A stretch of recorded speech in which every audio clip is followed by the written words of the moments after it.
Donc, ça tourne là? Tu mets pas ça dans le, dans le making of, hein, je te préviens.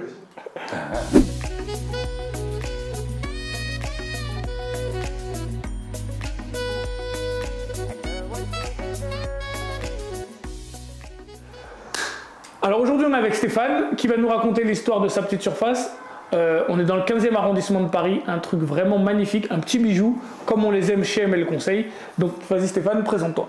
Donc bonjour, écoutez, je m'appelle Stéphane, j'ai 41 ans et donc j'ai acheté justement cette petite surface de 14 mètres carrés, 05 exactement, dans le 15e sud de Paris. Alors ouais, on n'est pas très loin de la... On est vers la porte de Versailles? Oui, vers la porte de Versailles, exactement. Voilà, comme ça, Convention, Versailles, dans ces eaux-là. Bon alors Stéphane, raconte-nous l'histoire du bien, allez, on t'écoute. Hein. C'est un bien que comment tu l'as trouvé, je l'ai trouvé sur un site d'annonce, on va dire, le plus connu de France. C'est quoi? C'est le jeu Le Bon Coin? Le Bon Coin. Le Bon Coin. Et donc voilà, je l'ai trouvé sur ce site-là. Il était déjà en vente depuis plusieurs mois. Il ne trouvait pas preneur. Il y avait énormément de travaux à faire. Il y avait franchement énormément de travail. Donc là, on va mettre des photos de ce que c'était avant, comme ça les gens vont voir à peu près à quoi ça ressemblait avant que tu aies commencé les travaux. Ok, pas de souci. Et donc voilà, on a tout cassé, on a tout refait à neuf en fait, clairement. On a vraiment fait un travail de fond en termes, on a pété les murs. On a pété les murs, on a tout refait, hein, on a tout refait de A à Z. Enfin, de A à Z, hein, de toute façon il n'y a pas d'autre solution. D'accord, donc est-ce qu'il y a eu des difficultés? Alors toi tu as eu de la chance, tu n'as pas emprunté, tu as fait un paiement cash pour ce bien-là. C'est ça. À savoir que on va dire les prix après, mais on a plus de 100 000 €. Oui. Je sais que les gens qui vivent en province, ça peut être compliqué à comprendre pour certains, mais 14 mètres carrés à Paris, ça vaut largement plus de 100 000 €, hein. Largement plus.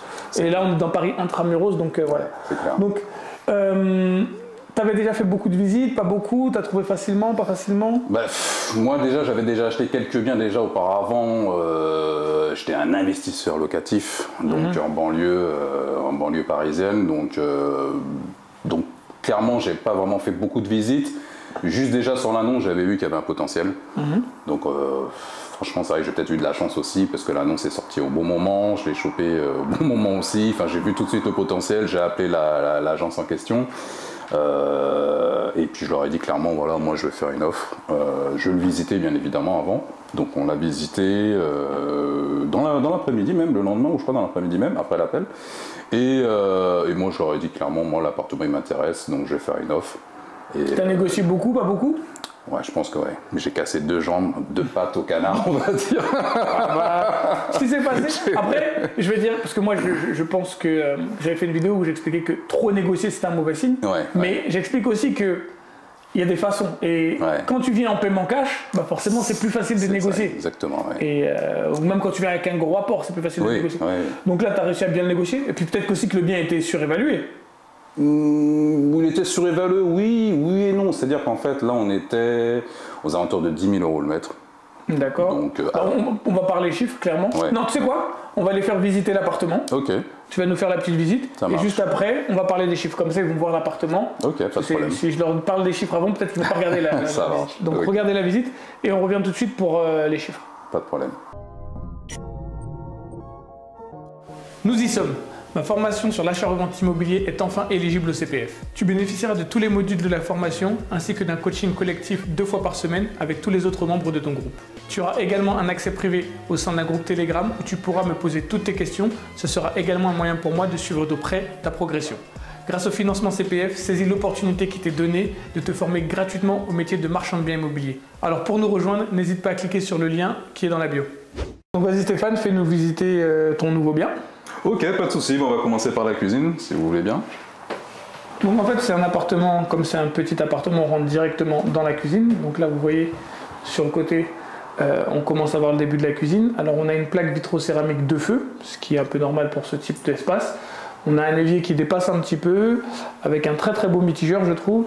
Il a mis le choix de la crédence en marbre, le carrelage marbre qui est très à la mode. Et en haut, on a ce beau jeu de lumière Et puis on a réussi à caler, Stéphane a réussi à caler une hotte et plein de choses. Donc c'est vrai parce que même si la cuisine est petite, elle a quand même plein de rangements. Et justement, c'est pas une petite kitchenette de base vraiment dégueulasse. Et en plus, face à ça, là je reviens, vous allez pouvoir voir qu'ils ont réussi à caler des grands rangements ici, avec des grandes portes, ce qui donne à la cuisine encore plus de rangements que ce qui est possible à la base. Et là, franchement, Stéphane, il est de l'autre côté de la caméra. Vous avez fait quelque chose de très très bien avec les artisans. Même ça et tout en bas. Quand on a un petit espace comme ça, avoir beaucoup de rangements, ne serait-ce que dans la cuisine, c'est vraiment, franchement, chapeau. Vous êtes bien débrouillés. Vous m'avez fait honneur, rien à dire. Et on poursuit vers la visite de la salle d'eau. Donc la salle d'eau, moi je vais la décrire, Stéphane. Alors tu as fait un choix de marbre là, d'après ce que j'ai vu, le marbre blanc. Le petit carrelage au-dessus du lavabo, j'aime beaucoup ce style. Avec le miroir, tu suis les tendances parce que ces miroirs-là, ils sont durs à trouver et ils sont très à la mode. Donc là, j'ai vu, tu nous as mis une belle colonne de douche, bien dorée, bien Scarface. Mais c'est la mode le doré, donc franchement, il n'y a pas de problème. Ça aide, en plus avec le marbre, ça va donner un petit côté chic. C'est ce que tu as mis en bas dans le sol de la douche pour que ça ne dérape pas. Et puis en plus, ton sani-broyeur, tu as réussi à le mettre parce que tu as bien suivi la formation. Donc tu sais que dans certains cas, et dans plus de cas que l'on pense, c'est possible de mettre un sani-broyeur. Et là, tu as réussi à le mettre. Donc franchement, magnifique. Maintenant, on va voir un petit peu le salon. Donc voilà, on se retrouve dans ton salon. Alors moi j'aime beaucoup ce salon. J'ai l'impression qu'il y a une belle hauteur sous plafond, mais tu m'as dit que c'était 2,50 m, donc elle est à peu près normale. Mais je sais pas, la manière dont c'est aménagé, on a l'impression qu'il y a beaucoup de volume et c'est plutôt agréable. Alors personnellement, ce que je trouve super agréable dans cet appartement, quand on est dans le séjour, c'est ce claustrat qu'il y a entre... C'est un claustrat blanc, on dirait une verrière, mais c'est un claustrat, qui est entre la cuisine et le séjour. Et ça fait passer la lumière, ça fait passer l'air et tout. On a vraiment l'impression que c'est ouvert sans être trop ouvert. C'est vraiment très agréable. Donc là, ici, on est dans l'autre partie du séjour et moi, je le trouve vraiment très agréable parce que les meubles que Stéphane a choisis permettent d'avoir des bonnes proportions avec une très belle plante. Moi, je trouve que la plante, elle est très belle. Elle se marie bien avec le canapé, avec les coussins qu'il a choisis. On voit aussi cette petite table, je la trouve magnifique avec la bougie, le petit tapis. C'est vraiment très, très, très beau. Et même le parquet, le pointe de Hongrie que tu as choisi, Stéphane, il donne vraiment un cachet supérieur à cette petite surface. Et c'est le genre d'appartement dans lequel on a envie de rester et de se sentir bien. Et si vous voulez faire des belles plus-values, faites des appartements dans lesquels les gens ont envie de rester et se sentent bien. Donc là aussi, Stéphane, on a vu que tu as fait le choix de mettre ce gros meuble, un meuble avec beaucoup de rangements. Moi, je trouve que c'était une super idée de mettre ce meuble, parce qu'avoir beaucoup de rangements dans une petite surface, c'est très très important, surtout dans une petite surface. Donc je pense que tu as eu un très très bon choix. Et maintenant, maintenant qu'on a terminé la visite, on va se rasseoir sur le canapé et tu vas nous parler des chiffres. Tu as déjà les chiffres? Oui, je les ai. Bon, c'est parfait. Ok. Ouais. Donc vous venez de voir l'appartement. Moi, je trouve que c'est un vrai petit bijou. J'aime beaucoup ce petit bien. Alors, c'est une petite surface, mais je trouve qu'il a du charme, du chien, et j'aime bien les choix que Stéphane a fait.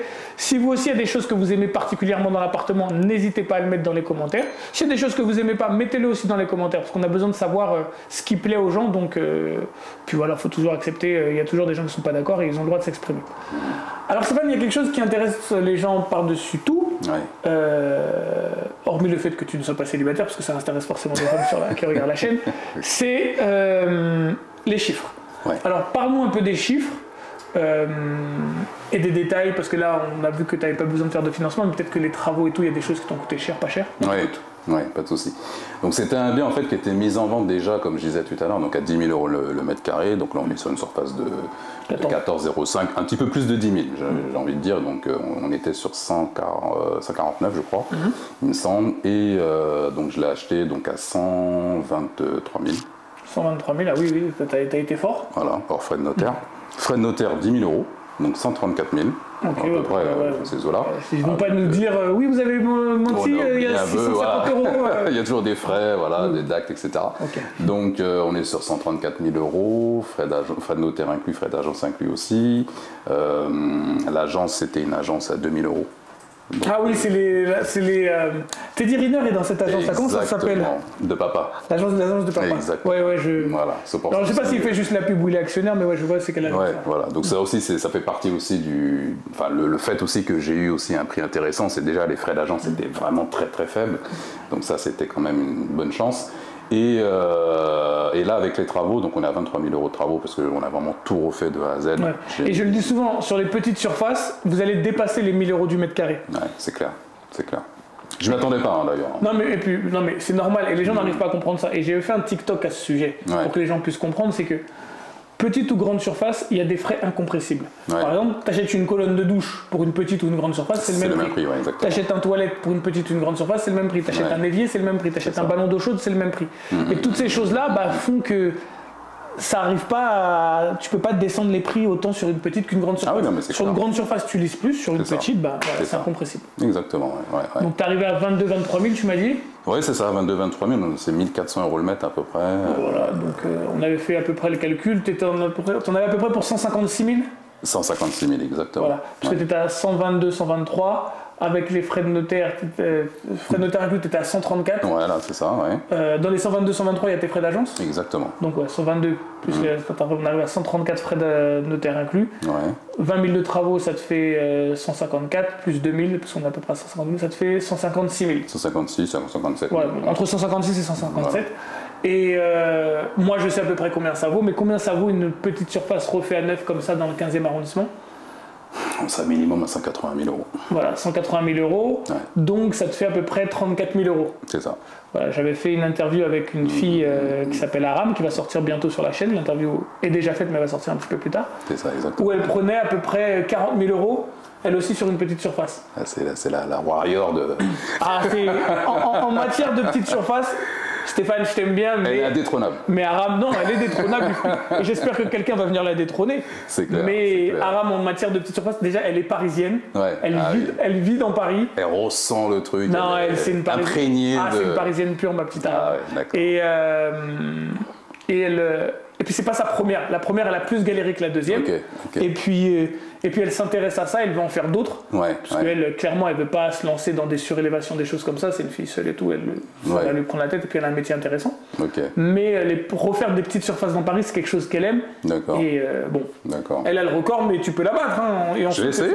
Je vais essayer, mais ça va être difficile.